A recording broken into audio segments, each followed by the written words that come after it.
Hello friends, welcome to our YouTube channel. ನೋಡಿ, supreme ಕೋರ್ಟ್ನ ಹಲವಾರು ತೀರ್ಪುಗಳನ್ನ ನಾನು ಆಲ್ರೆಡಿ ನಿಮ್ಮೊಂದಿಗೆ ಡಿಸ್ಕಸ್ ಮಾಡಿದ್ದೀನಿ. ಇವತ್ತು ಸುಪ್ರೀಂ ಕೋರ್ಟ್ ನೀಡಿರುವಂತ ಇನ್ನೊಂದು ತೀರ್ಪು ಪ್ರಜಾಪ್ರಭುತ್ವ ವ್ಯವಸ್ಥೆಗೆ ವಿರುದ್ಧವಾದದ್ದು ಅನ್ನೋದು ಬಹಳಷ್ಟು ಜನರ, ಈ ದೇಶದವರ ನಿಲುವಾಗಿದೆ. We are living in a democratic country where everybody have freedom of speech and expression. ನಿಮಗೆ ಅನಿಸಿರುವಂತ ಸ್ವತಂತ್ರವನ್ನ ಈ ದೇಶದ ಸಂವಿಧಾನನೇ ಹೇಳಲಿಕ್ಕೆ ನಿಮಗೆ ಕೊಟ್ಟಿದೆ. ಇವತ್ತು ಸುಪ್ರೀಂ ಕೋರ್ಟ್ ಒಂದು ವಿವಾದದೊಳಗೆ ಸಿಲುಕಿ ಹಾಕೊಂಡಿದೆ. ಆ ವಿವಾದ ಏನು ಅಂದ್ರೆ, ನಮ್ಮ ದೇಶದೊಳಗೆ NCERT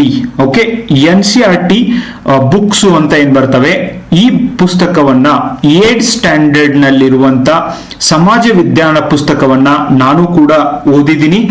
ಈ ಒಂದು ಪುಸ್ತಕದೊಳಗೆ ಏನ್ ಬರೆದಿದೆ ಅಂದ್ರೆ, ನ್ಯಾಯಾಂಗ ವ್ಯವಸ್ಥೆಯಲ್ಲಿ ಭ್ರಷ್ಟಾಚಾರ ಇದೆ ಅಂತ ಬರೆದಿದೆ.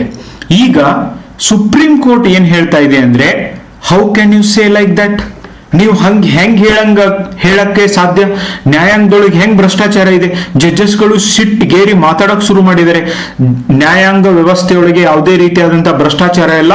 ಇಮಿಡಿಯೇಟ್ಲಿ ಆ NCERT ಬುಕ್ ಒಳಗಿರುವಂತ ಆ ಟಾಪಿಕ್ ಅನ್ನ, ಆ ಚಾಪ್ಟರ್ ನ ತೆಗೆದು ಹಾಕ್ಬೇಕು ಅಂತ ಹೇಳಿದ್ದಾರೆ. ನ್ಯಾಯಾಂಗ ವ್ಯವಸ್ಥೆ ಒಳಗೆ ಭ್ರಷ್ಟಾಚಾರ ಇದೆ ಅಂತ ಹೇಳಿ ಕೆಳಗಡೆ ಏನ್ ಬರ್ದಿದ್ದಾರೆ ಅಂದ್ರೆ, ಪೆಂಡೆನ್ಸಿ ಆಫ್ ದಿ ಕೇಸಸ್, ಪ್ರತಿ ವರ್ಷ ಕೋರ್ಟ್ ಒಳಗೆ ಕೇಸಸ್ಗಳು ಹೆಚ್ಚಿಗೆ ಆಗ್ತಿದಾವೆ ಅಂಡ್ ಅವು ಜಾಸ್ತಿ ಪೆಂಡಿಂಗ್ ಉಳಿತಿದಾವೆ ಅಂತ ಕೂಡ ಬರೆದಿದ್ದಾರೆ. ಇದರೊಳಗೆ ಏನ್ ತಪ್ಪಿದೆ?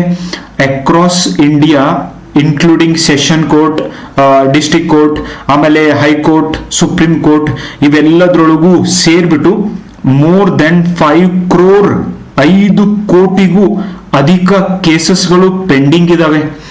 ಇಮ್ಯಾಜಿನ್ ಮಾಡ್ರಿ ಗೈಸ್, ಭಾರತದ ನ್ಯಾಯಾಂಗ ವ್ಯವಸ್ಥೆ ಎಲ್ಲಿಗೆ ಹೋಗಿ ತಲುಪೈತಂದ್ರ, ಒಬ್ಬ ವ್ಯಕ್ತಿ ಕೊಲೆ ಮಾಡ್ಯಾನಂತನೋ, ದರೋಡೆ ಮಾಡ್ಯಾನಂತನೋ, ಅಥವಾ ಇನ್ನೊಂದು ಅಪರಾಧ ಮಾಡ್ಯಾನೋ ಅಂತನೋ ಜೈಲೊಳಗಿದಾನೆ.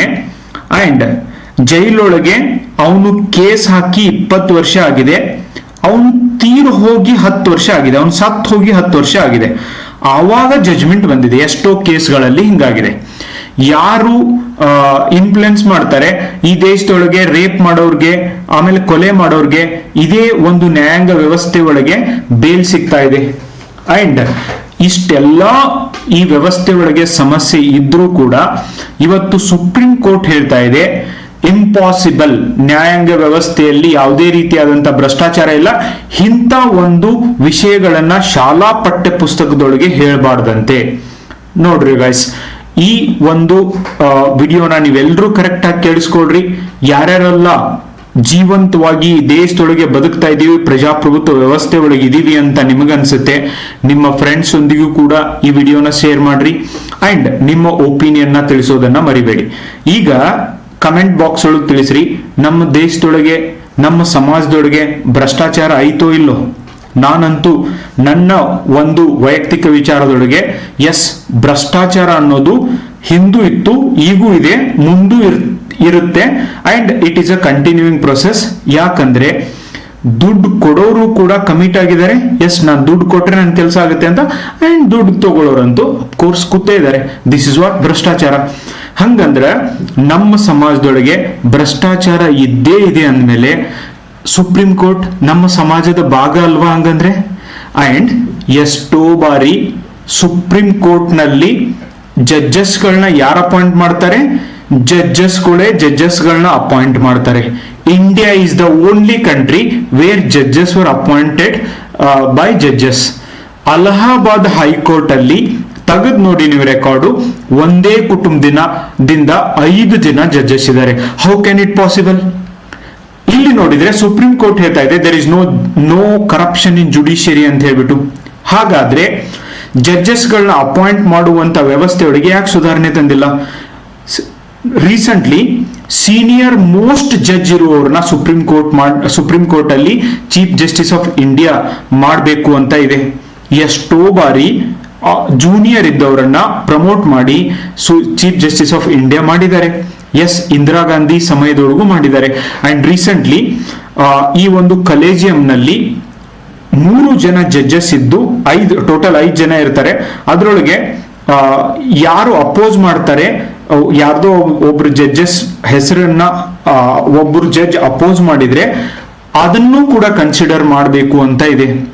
ರೀಸೆಂಟ್ಲಿ ಜಸ್ಟಿಸ್ BV ನಾಗರತ್ನ ಅವರು ಗುಜರಾತ್ ಇಂದ ಆಲ್ರೆಡಿ 4 ಜನ ಜಡ್ಜಸ್ಗಳು ಸುಪ್ರೀಂ ಕೋರ್ಟ್ ಅಲ್ಲಿ ಇದ್ದಾರೆ, ಇನ್ನೊಬ್ಬರನ್ನ ಗುಜರಾತ್ನವ್ರನ್ನೇ ಯಾಕೆ ಅಪಾಯಿಂಟ್ ಮಾಡಬೇಕು, ಬೇರೆ ಕಡೆಯವ್ರನ್ನೂ ಜಡ್ಜಸ್ ಇದ್ದಾರೆ, ಅವ್ರನ್ನೂ ಅಪಾಯಿಂಟ್ ಮಾಡಬಹುದು ಅಂತ ಹೇಳಿದ್ರೆ ಅವರ ಹೇಳಿಕೆಗಳನ್ನ ಅಲ್ಲಗಳೆದು ಮತ್ ಗುಜರಾತ್ ಇಂದಾನೇ ಒಬ್ಬರನ್ನ ಕರ್ಕೊಂಡ್ಬಂದು ಸುಪ್ರೀಂ ಕೋರ್ಟ್ಗೆ ಅಪಾಯಿಂಟ್ ಮಾಡಿದ್ದಾರೆ. ಅಂಡ್ ನನಗೆ ಹೇಳ್ರಿ, ಈ ದೇಶದೊಳಗೆ ಯಾವ ಮಹಿಳೆನೂ ಕೂಡ ಚೀಫ್ ಜಸ್ಟಿಸ್ ಆಫ್ ಇಂಡಿಯಾ ಆಗ್ಲಿಕ್ಕೆ ಕ್ವಾಲಿಫೈಡ್ ಇಲ್ವಾ? ಮಹಿಳಾ ಜಡ್ಜಸ್ಗಳು ಎಷ್ಟು ಜನ ಇದ್ದಾರೆ? ಇವತ್ತಿನ 34 ಜನ ಟೋಟಲ್ ಸ್ಟ್ರೆಂತ್ ಏನಿದೆಯೋ ಸುಪ್ರೀಂ ಕೋರ್ಟ್ ಅಲ್ಲಿ, ಅದರೊಳಗೆ ಒಬ್ಬರು ಮಹಿಳೆ ಇದ್ದಾರೆ, ದಟ್ ಈಸ್ ಕರ್ನಾಟಕದವರು ಜಸ್ಟಿಸ್ BV ನಾಗರತ್ನ. ಇದು ಭ್ರಷ್ಟಾಚಾರ ಅಲ್ವಾ? ಅಂಡ್ ಇತ್ತೀಚೆಗೆ ಯಶವಂತ್ ಸಿನ್ಹಾ ಡೆಲ್ಲಿ ಹೈಕೋರ್ಟ್ ನ ಜಡ್ಜ್ 5 ಕೋಟಿ ರೂಪಾಯಿ ದುಡ್ಡು ಸಿಕ್ಕಿದೆ ಅವ್ರ ಮನೆಯಲ್ಲಿ. ಅಂಡ್ ಆ ದುಡ್ಡು ಹೆಂಗ್ ಬಂತು ನಂಗೆ ಗೊತ್ತಿಲ್ಲ ಅಂತ ಹೇಳ್ತಿದ್ದಾರೆ, ಅದು ಸುಟ್ಟು ಹೋಗಿದೆ. ಅಂಡ್ ಅವ್ರ ಮನೆಯೊಳಗೆ ಅವ್ರ ಬೆಡ್ರೂಮ್ ಒಳಗೆ ದುಡ್ಡು ಹೆಂಗ್ ಬಂತು ಅಂತ ಅವ್ರಿಗೆ ಗೊತ್ತಿಲ್ಲ ಅಂತೆ. ಜಸ್ಟಿಸ್ ರಂಜನ್ ಗೊಗೊಯ್ ರೇಪ್ ಮಾಡಿದ್ದಾರೆ, ರೇಪ್ ಕೇಸ್ ಒಳಗೆ ಸಿಕ್ಕಾಕೊಂಡಿದ್ದಾರೆ.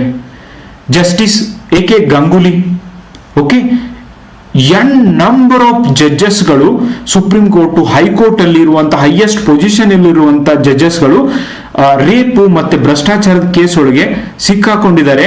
ಇವನ್ ಪಾರ್ಲಿಮೆಂಟ್ ಒಳಗೂ ಕೂಡ ಅವ್ರ ವಿರುದ್ಧ ಆಕ್ಷನ್ ತಗೊಳ್ಳಿಕ್ಕೆ ಪ್ರಯತ್ನ ನಡೆಸಿದಾಗ ಕೆಲವೊಂದಿಷ್ಟು ಪೊಲಿಟಿಕಲ್ ಪಾರ್ಟಿಗಳು, ಈ ಒಂದು ರಾಜಕೀಯ ಪಕ್ಷಗಳು ಅದಕ್ಕೆ ಸಪೋರ್ಟ್ ಮಾಡಿಲ್ಲ. ಅದಕ್ಕೇನೆ ಯಾವ ಜಡ್ಜು ಕೂಡ ಇಲ್ಲಿವರೆಗೂ ಇಂಪೀಚ್ ಆಗಿಲ್ಲ. ಸೊ ಇಂಪೀಚ್ ಮಾಡ್ಲಿಕ್ಕೆ ಈ ಸರ್ಕಾರಗಳು ಮುಂದಾಗ್ತಾ ಇಲ್ಲ. ಅಂಡ್ ಜುಡಿಷಿಯರಿಯಲ್ಲಿ ಯಾರೋ ಒಬ್ಬ ಸೀರಿಯಲ್ ಕಿಲ್ಲರ್ಗೆ, ಯಾರೋ ಒಬ್ಬ ಸೀರಿಯಲ್ ರೇಪಿಸ್ಟ್ಗೆ, ಪೊಲಿಟಿಷಿಯನ್ಸ್ಗೆ ಎಲ್ಲರಿಗೂ ಕೂಡ ಬೇಲ್ ಸಿಗ್ತಾ ಇದೆ. How can it possible? And ಭ್ರಷ್ಟಾಚಾರ ಇದೆ ಅಂತ ಬರೆದಾಗ ಇದೆಯೋ ಇಲ್ವೋ ಅಂತ ನಿರ್ಧಾರ ಮಾಡಲಿಕ್ಕೆ ಒಂದು ಸಂವಿಧಾನ ಅಂತ ಇದೆ, ಜನರಿದ್ದಾರೆ. ಅದನ್ನ ಬಿಟ್ಟು ಈ ನಿರ್ಧಾರನ ಸುಪ್ರೀಂ ಕೋರ್ಟ್ ಯಾಕೆ ತಗೊಳಕ್ ಹೋಗೈತಿ? ಸುಪ್ರೀಂ ಕೋರ್ಟ್ಗೆ NCERT ಪುಸ್ತಕವನ್ನ ಬ್ಯಾನ್ ಮಾಡುವಂತ ಅಧಿಕಾರ ಆದ್ರೂ ಯಾರು ಕೊಟ್ಟವರು? ಅಂಡ್ ಯಾಕೆ ಬ್ಯಾನ್ ಮಾಡಬೇಕು? ಅಂಡ್ ನ್ಯಾಯಾಂಗವನ್ನ ಅವಹೇಳನ ಮಾಡಿದ್ದಕ್ಕಾಗಿ ಇಲ್ಲಿ ಶಿಕ್ಷೆ ಆಗ್ಬೇಕು ಅಂತ ಹೇಳಿದ್ದಾರೆ. ಸೊ ಇದ್ರೊಳಗೆ ಏನ್ ಅವಹೇಳನೆ ಇದೆ? ಕೂಲಂಕುಷವಾಗಿ ಹಿಂಗಿದೆ ಹಿಂಗಿಲ್ಲ ಅಂತ ಒಂದು ಓಪನ್ ಬುಕ್ ಆದ್ರೆ ನ್ಯಾಯಾಂಗದ ಮೇಲೆ ವಿಶ್ವಾಸ ಕೂಡ ಜನರು ಹೆಚ್ಚಾಗುತ್ತೆ. ಅದನ್ನ ಬಿಟ್ಟು ಇದ್ರ ಬಗ್ಗೆ ಮಾತಾಡ್ಲೇಬಾರ್ದು, ನಾವೇನಿದ್ರು supreme, nobody supreme guys. Constitution is supreme, even supreme court is not supreme. Yes, of course name is supreme court. Even in fact ಬಾಳ್ ಸರ್ತಿ ನನಗೇನನ್ಸುತ್ತೆ, ಮೈ ಲಾರ್ಡ್ ಅಂತ ಜಡ್ಜಸ್ಗಳನ್ನ ಕರೀತಾರೆ. ಬಟ್ ಜಡ್ಜಸ್ಗಳು ಅವ್ರು ಕೊಡುವಂತ ಒಪಿನಿಯನ್, ಅವ್ರು ಎಕ್ಸ್ಪ್ರೆಸ್ ಮಾಡುವಂತ ಒಪಿನಿಯನ್, ಆಮೇಲೆ ಕಾನೂನನ್ನ ಪರ್ಸನಲ್ ಆಗಿ ತೆಗೆದುಕೊಂಡು ನೀಡಿರುವಂತ ಅದೆಷ್ಟೋ ಜಡ್ಜ್ಮೆಂಟ್ಸ್ಗಳು ಈ ದೇಶದೊಳಗೆ ಬರ್ತಿದ್ದಾವೆ. And they are very very dangerous. ಹಾಗಾದ್ರೆ ಇದ್ರೊಳಗೆ ಭ್ರಷ್ಟಾಚಾರ, ಈ ಒಂದು ಜುಡಿಷಿಯರಿ ಒಳಗೆ ಭ್ರಷ್ಟಾಚಾರ ಇಲ್ಲ ಅನ್ನೋದೇ ಆದ್ರೆ, ಪೊಲಿಟಿಷಿಯನ್ ಭ್ರಷ್ಟರಿದ್ದಾರೆ. ರೀಸೆಂಟ್ಲಿ ಸುಪ್ರೀಂ ಕೋರ್ಟ್ ನವರೇ ಹೇಳಿದ್ದಾರೆ, ಅರೆ KPSC UPSC ಒಳಗೆ ಭ್ರಷ್ಟಾಚಾರ ಆಗ್ತಾ ಇದೆ, KPSC ಅಲ್ಲಂತೂ 50% ಆದ್ರೂ ಕೊಡ್ರು, ಹಾನೆಸ್ಟ್ ಆಗಿ ಕೊಡ್ರಿ, ಓಕೆ, ಉಳ್ಕಿದ್ದು ಅಂತೂ ನೀವು ಕೊಡಂಗಿಲ್ಲ ಅಂತ ಹೇಳಿದಂತ ವಿಡಿಯೋಗಳಿದಾವೆ. ಸೊ ನ್ಯಾಯಾಂಗಕ್ಕೆ ಶಾಶ್ವತವಾದ ಕಳಂಕ ತರುವಂತ ಒಂದು ಕೆಲಸ ಮಾಡಬಾರ್ದು ಅಂತ ಹೇಳಿದ್ದಾರೆ. NCERT ಈ ಟಾಪಿಕ್ ನ ತೆಗೆದು ಹಾಕ್ಬೇಕು ಅಂತ ಹೇಳಿದ್ದಾರೆ. ಆಮೇಲೆ ಏನೇನ್ ಹೇಳಿದಾರೆ ಗೊತ್ತು? ಇಲ್ಲಿವರೆಗೂ ಏನ್ ಪ್ರಿಂಟ್ ಆಗ್ಯಾವಲ್ಲ ಈ ಬುಕ್ಸ್, ಇವಕ್ಕನ್ನೆಲ್ಲ ವಾಪಸ್ ತಗೋಬೇಕು ಅಂತ ಹೇಳಿದ್ದಾರೆ. Y guys? ಓಕೆ, ನಮ್ಮ ಸಮಾಜದೊಳಗಿರುವಂತ ಸಮಸ್ಯೆಯನ್ನ ಯಾಕೆ ನಾವು ಮಾತನಾಡ್ಲಿಕ್ಕೆ ಹಿಂಜರಿತೀವಿ? ಆಮೇಲೆ ಈ ಚಾಪ್ಟರ್ ಹಾಕಿದಂತ ಮಹಾನುಭಾವ ಯಾರು? ಅಂಡ್ ಅವ್ರಿಗೆ ಗೊತ್ತಿರ್ಲಿಲ್ವಾ? ಓಕೆ, ಈ ತರ ಸುಪ್ರೀಂ ಕೋರ್ಟ್ ನಿಂದನೆ ಮೀನ್ಸ್ ಈ ಒಂದು ಜುಡಿಷಿಯರಿಗೆ ಯಾರು ಹೈಕೋರ್ಟ್ ಆಗ್ಲಿ ಸುಪ್ರೀಂ ಕೋರ್ಟ್ ಆಗ್ಲಿ ಅದರ ವಿರುದ್ಧವಾಗಿ ಯಾರು ಮಾತನಾಡಬಾರ್ದು, ಮಾತನಾಡಿದ್ರೆ ಕಂಟೆಂಪ್ಟ್ ಆಫ್ ದಿ ಕೋರ್ಟ್ ಆಗುತ್ತೆ ಅಂತ ಅವ್ರಿಗೆ ಗೊತ್ತಿರ್ಲಿಲ್ವಾ? ಅಂಡ್ ಸಿ, ಇಷ್ಟು ವರ್ಷ ಪುಸ್ತಕಗಳನ್ನ ಎಲ್ಲ ಓದಿದ್ದಾರೆ ವಿದ್ಯಾರ್ಥಿಗಳು, ಹೀಗೆ ಯಾಕೆ ಇದನ್ನ ಬ್ಯಾನ್ ಮಾಡಬೇಕು? ಅಂಡ್ ಈ ತರ ಇದೆ ಅಂತ ಹೇಳೋದ್ರೊಳಗೆ ಏನ್ ತಪ್ಪಿದೆ? ಸೊ ನ್ಯಾಯಾಂಗ ವ್ಯವಸ್ಥೆಯಲ್ಲಿ ಸಮಸ್ಯೆನೇ ಇಲ್ಲ ಅಂದ್ರೆ ಮೋರ್ ದೆನ್ 5 ಕೋಟಿ ಕೇಸ್ಗಳು ಹೆಂಗ್ ಪೆಂಡಿಂಗ್ ಅದಾವು? ಓಕೆ, ಜಡ್ಜಸ್ಗಳೇ ಭ್ರಷ್ಟಾಚಾರದ ಕೇಸ್ಗಳಲ್ಲಿ ಸಿಕ್ಕಾಕೊಂಡಿದ್ದು, ರೇಪ್ ಕೇಸ್ಗಳಲ್ಲಿ ಸಿಕ್ಕಾಕೊಂಡಿದ್ದು, ಭ್ರಷ್ಟಾಚಾರದಲ್ಲಿ ಸಿಕ್ಕಾಕೊಂಡಿದ್ದು. ರೀಸೆಂಟ್ ಆಗಿ ಜಸ್ಟಿಸ್ ವರ್ಮಾ ಅವರ case, AK Ganguly case, justice Gogoi case, how many cases we want.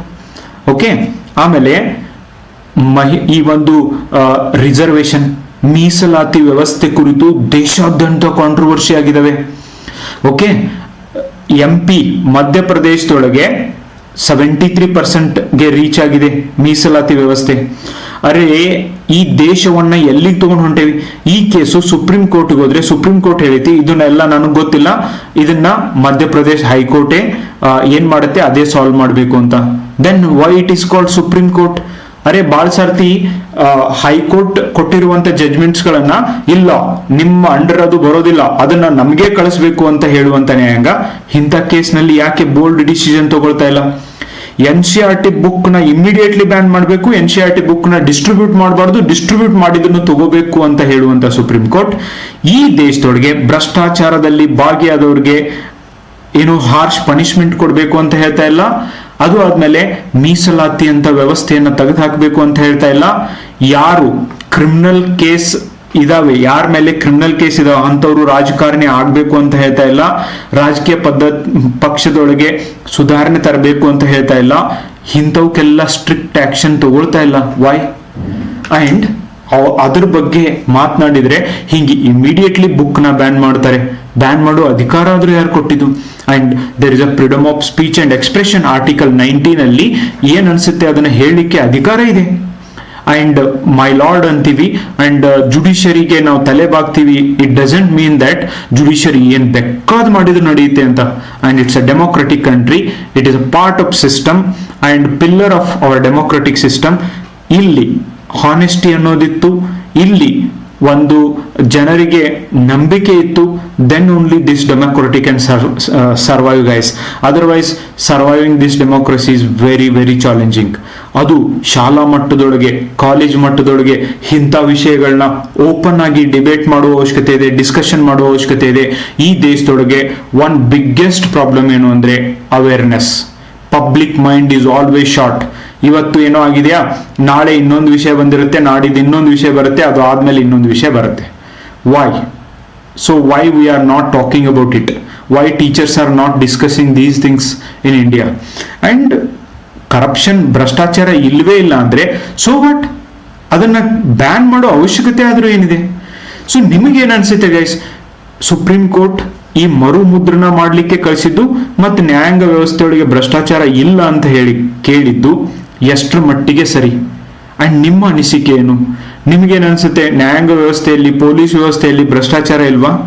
And ಯಾರು ನ್ಯಾಯವನ್ನ ಕೊಡ್ಬೇಕೋ ಅವರೇ ಭ್ರಷ್ಟರಾದ್ರೆ ಇನ್ನ ಎಲ್ಲಿ ನ್ಯಾಯವನ್ನು ಹಿಡ್ಕೊಂಡು ಹೋಗೋದು?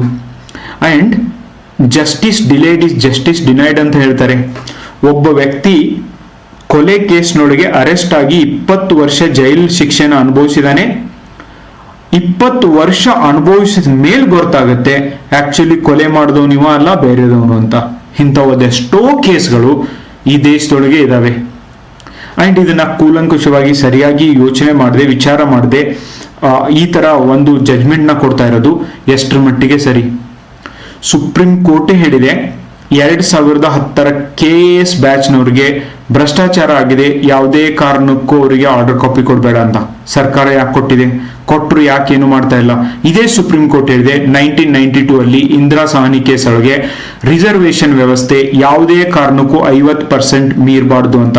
ಇವತ್ತು ಬಹುತೇಕ 90% ರಾಜ್ಯಗಳಲ್ಲಿ 50% ಮೀರಿ ಮೀಸಲಾತಿಯನ್ನ ಕೊಡ್ತಿದ್ದಾರೆ. ಹಂಗಂದ್ರೆ ಯಾಕೆ ಸುಪ್ರೀಂ ಕೋರ್ಟ್ ಸುಮ್ಕುತ್ತಿದೆ? 44% ಆಫ್ ದಿ MPs ಮೇಲೆ ಕ್ರಿಮಿನಲ್ ಕೇಸ್ ಇದೆ. ಅಂಥವ್ರನ್ನ ಯಾಕೆ ತಡಿತಾ ಇಲ್ಲ? ಅಂಥವ್ರಿಗೆ ಮತ್ತೆ ಯಾಕೆ ರಾಜಕಾರಣಿಗಳಾಗ್ತಿದ್ದಾರೆ? ನನಗೆ ಅನ್ಸೋದಿಲ್ಲ ಇದ್ರೊಳಗೆ ಜಡ್ಜಸ್ಗಳು, ಜುಡಿಷಿಯರಿದು, ರಾಜಕೀಯ ವ್ಯಕ್ತಿಗಳದ್ದು ತಪ್ಪಿದೆ ಅಂತ. ನನಗನ್ಸುತ್ತೆ ಆಸ್ ಅ ಡೆಮೋಕ್ರೆಟಿಕ್ ಕಂಟ್ರಿ ಒಳಗೆ ಪ್ರಜೆಗಳೇ ಈ ಒಂದು ನಾಯಕರನ್ನ ಆಯ್ಕೆ ಮಾಡ್ತಿರ್ಬೇಕಾದ್ರೆ ನಾವ್ಯಾರು ವಿಚಾರ ಮಾಡ್ತಾ ಇಲ್ಲ. ಬ್ಲೈಂಡ್ ಆಗಿ ಯಾರು ಬೇಕಾದವ್ರನ್ನ ಅಪಾಯಿಂಟ್ ಮಾಡ್ತಿದ್ವಿ. That's why they are ruling like this, they are making fool like this. Okay, so ನಿಮ್ಮ ಅನಿಸಿಕೆ ಏನು ಗೈಸ್? ಸುಪ್ರೀಂ ಕೋರ್ಟ್ನ ಈ ಜಜ್ಮೆಂಟ್ ಬಗ್ಗೆ ನಿಮ್ಮ ಅನಿಸಿಕೆ ಏನು? ಸೊ ಇದು ಹೆಂಗೆ ಫ್ರೀಡಮ್ ಆಫ್ ಸ್ಪೀಚ್ ಅಂಡ್ ಎಕ್ಸ್ಪ್ರೆಷನ್ಗೆ ವೈಲೇಷನ್ ಆಗುತ್ತೆ ಅನ್ನೋದನ್ನ ಅನಿಸಿಕೆ ಬರೆಯೋದನ್ನ ಮರಿಬೇಡಿ. Thank you so much for watching the video. Bye, take care.